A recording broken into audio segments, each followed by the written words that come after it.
इस वक्त आप सबकी खबर टीवी देखना शुरू कर चुके हैं। मेरे साथ हरियाणा प्रदेश युवा कांग्रेस के प्रधान दिव्यांशु बुधिराजा है, जो आज मशाल यात्रा झज्जर में अग्निपथ योजना के खिलाफ निकली थी, उनकी अगुवाई की है।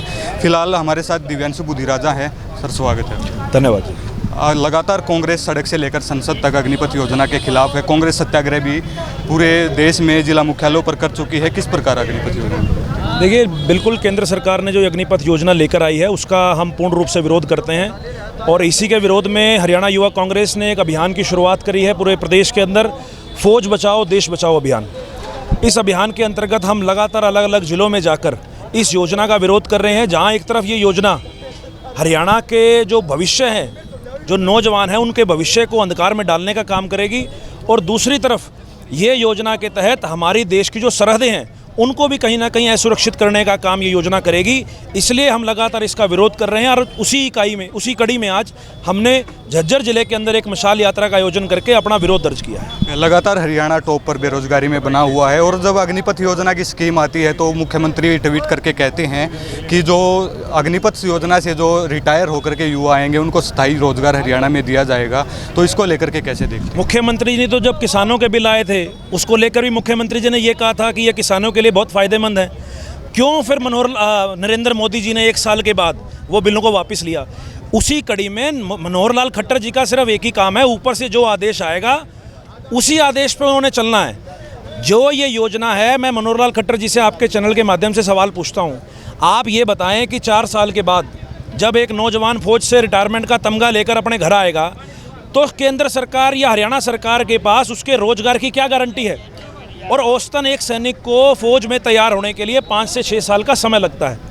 कैसे केंद्र सरकार ये सुनिश्चित करेगी कि वो जवान 6 महीने में तैयार करके उसको आप बॉर्डर पर भेजेंगे? एक तरफ तो उसकी जो जान के साथ भी आप खिलवाड़ कर रहे हैं और दूसरी तरफ हमारी जो सरहदें हैं उनकी सुरक्षा के साथ भी कहीं ना कहीं ये बहुत बड़ा एक बद्दा मजाक है।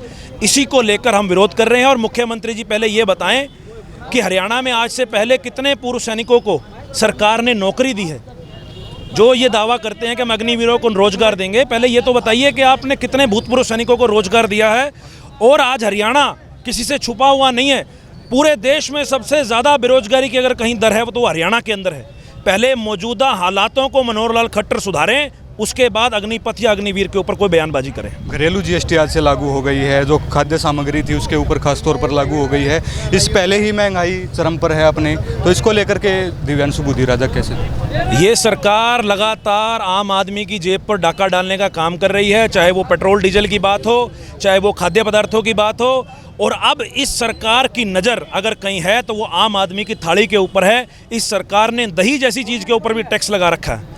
तो ये सरकार आम आदमी का गला घोटना चाहती है। अब ये चाहती है कि सिर्फ आम आदमी अपनी 2 समय की रोटी खाने के बारे में सोचे, उसके अलावा जो आज देश में प्रदेश में हालात हैं उसके ऊपर कोई सोच विचार ना करें। लगातार विधायकों को हरियाणा में धमकियां मिल रही हैं, 6 से ज़्यादा विधायकों को धमकी मिली है, लेकिन अभी तक कोई भी आरोपी जो है गिरफ्तार नहीं हुआ है। इसको लेकर के देखिए, बिल्कुल प्रदेश के अंदर आज कानून व्यवस्था बिल्कुल चरमरा गई है।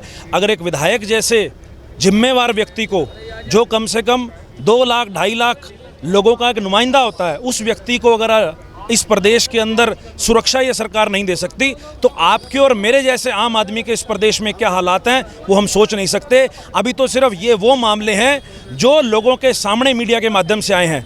ऐसे बहुत प्रदेश के अंदर मामले हैं, ऐसे बहुत प्रदेश के अंदर उद्योगपति हैं जिनको आज धमकियाँ मिल रही हैं, जो अपने आप को इस प्रदेश में असुरक्षित महसूस कर रहे हैं। दुष्यंत चौटाला लगातार 75% रिजर्वेशन का जो है वाहवाही लूट रहे थे, लेकिन जो ताज़ा आंकड़े की बात करें तो पिछले 8 साल में हरियाणा के अंदर जो निवेश है वो इस वर्ष सबसे कम है।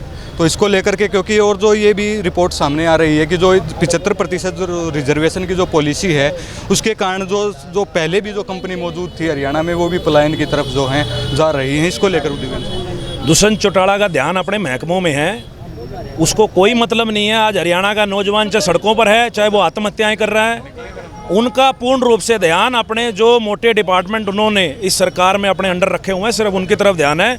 और 75% आरक्षण का बिल सिर्फ एक कागजी बिल है, कोरा बिल है।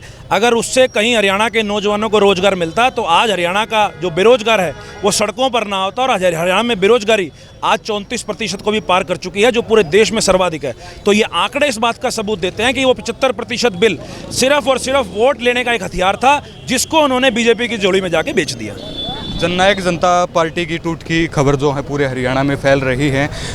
लगभग जो अधिकतर जो विधायक हैं वे ऐसी खबरें आ रही हैं कि जेजेपी से बगावत करके बीजेपी में शामिल हो सकते हैं। इसको लेकर के दिव्यांशु बुधिराजा कैसे देखते हैं? आज चाहे वो जेजेपी के हैं चाहे बीजेपी के हैं, आज सिद्धांतों के आधार पर कोई विधायक अपनी पार्टी नहीं बदल रहा, या सिद्धांतों के आधार पर कोई विधायक किसी को छोड़ नहीं रहा। आज सिर्फ रोड़ा है तो वो माल का रोड़ा है कि लूट खसूट कौन करेगा। जिस प्रकार से इस प्रदेश में लगातार लूट खसूट चल रही है, तो दूसरे लोग हैं जो दुष्यंत चौटाला के साथ हैं, वो भी चाहते हैं कि हमारे भी हिस्सेदारी हो। इसी वजह से ये सारा खेल चल रहा है, लोगों को बेवकूफ़ बनाया जा रहा है।